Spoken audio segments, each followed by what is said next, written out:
Katanya, investasi bisa mendatangkan banyak uang. Katanya, investasi adalah hal yang harus dilakukan anak muda. Katanya, kalau tidak berinvestasi, maka akan rugi. Tapi, apa kata-kata itu benar seutuhnya? Ingat, yang viral itu belum tentu benar. Aktivitas investasi memang sedang populer beberapa waktu belakangan ini. Semua orang berlomba-lomba untuk melakukan investasi dan tak lupa posting sana-sini. Entah karena mau berbagi atau biar terlihat relevan dengan tren terkini. Setiap orang membagikan opini dan perspektifnya masing-masing tentang investasi. Seakan mereka yang paling paham soal hal ini. Padahal, bukannya bikin paham, ini justru bikin orang awam bingung mana yang harus dipercaya. Baru mau mulai, udah jiper duluan hati ini. Wajar aja banyak orang yang mengalami kegagalan saat melakukan aktivitas investasi. Bukan salah aktivitas investasinya, tapi murni karena pelaku investasi yang belum paham seluk-beluk dunia investasi. Ibaratnya, baru belajar berenang sebentar, udah nekat mau berenang di lautan. Gimana nggak tenggelam? Mita adalah salah satu orang yang tertarik untuk mulai berinvestasi, tapi bingung harus melakukan apa. Ia merasa kondisi finansialnya saat ini sudah mampu untuk mulai melakukan investasi, tapi harus mulai dari mana ya? Langkah pertama yang ia lakukan adalah riset. Ia tidak mau gegabah mengambil langkah cuma karena FOMO semata.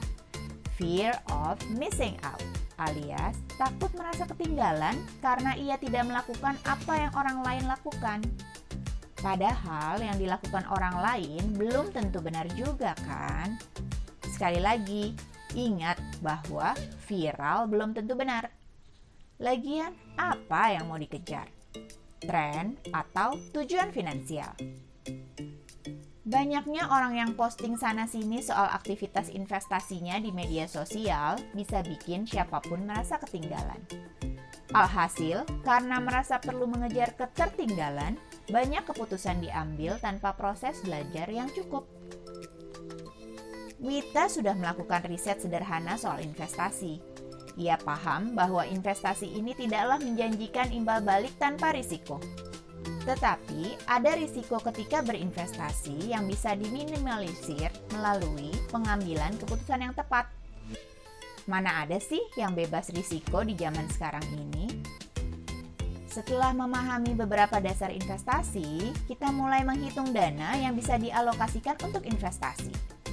Karena sudah paham bahwa investasi masih tetap memiliki risiko, Mita tidak mau menggunakan uang panas untuk investasi. Uang panas adalah dana yang seharusnya dialokasikan untuk pos pengeluaran atau kebutuhan lainnya. Misalnya, uang listrik, uang cicilan, uang SPP, dan sebagainya. Bayangkan jika uang panas ini digunakan untuk investasi dan ternyata mengalami kerugian. Imbal hasil tidak didapat, masih harus menambal dana pengeluaran. Pusing nggak tuh? Perhitungan alokasi dana sudah didapatkan. Mita merasa sekarang ia harus mempelajari produk investasi yang ingin ia beli. Karena ia tidak buru-buru ingin posting konten investasi di media sosial, maka riset mengenai produk dilakukan detail dan seksama. Agar investasi optimal, seharusnya ada kesesuaian antara karakteristik produk dengan kebutuhan dan tujuan keuangan yang mau dicapai. Untuk itu, ia harus memahami produk investasi untuk kemudian tahu mana yang paling optimal manfaatnya.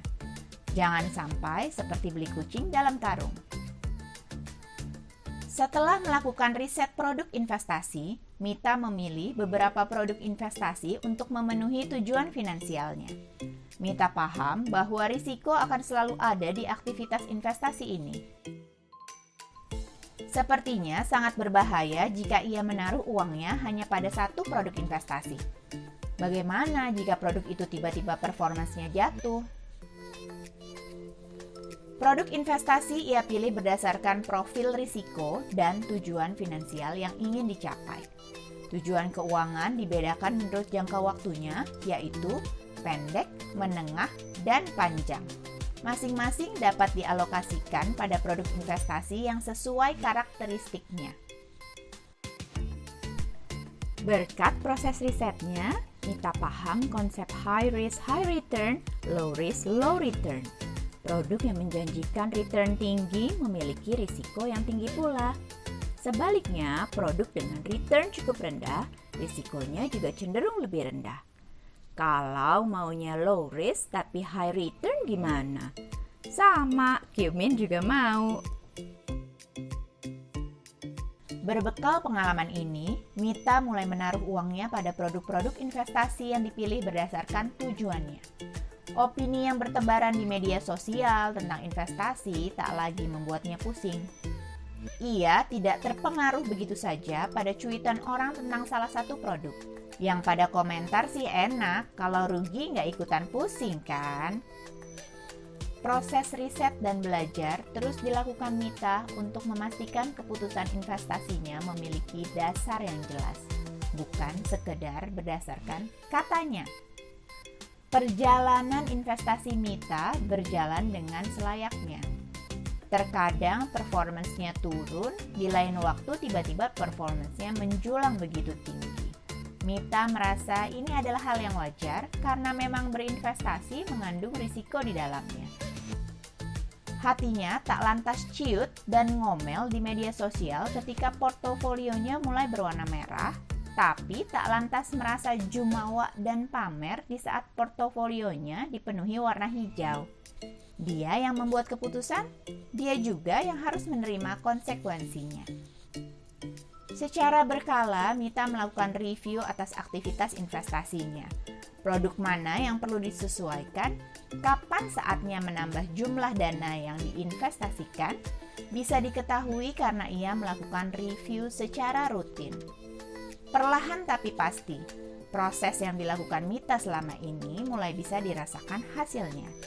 Beberapa tujuan jangka pendeknya sudah terpenuhi.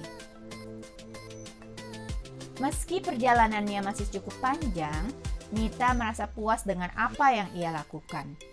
Ia tak terjebak oleh berbagai informasi di media sosial yang ternyata seringkali membuat orang mengambil keputusan investasi yang salah.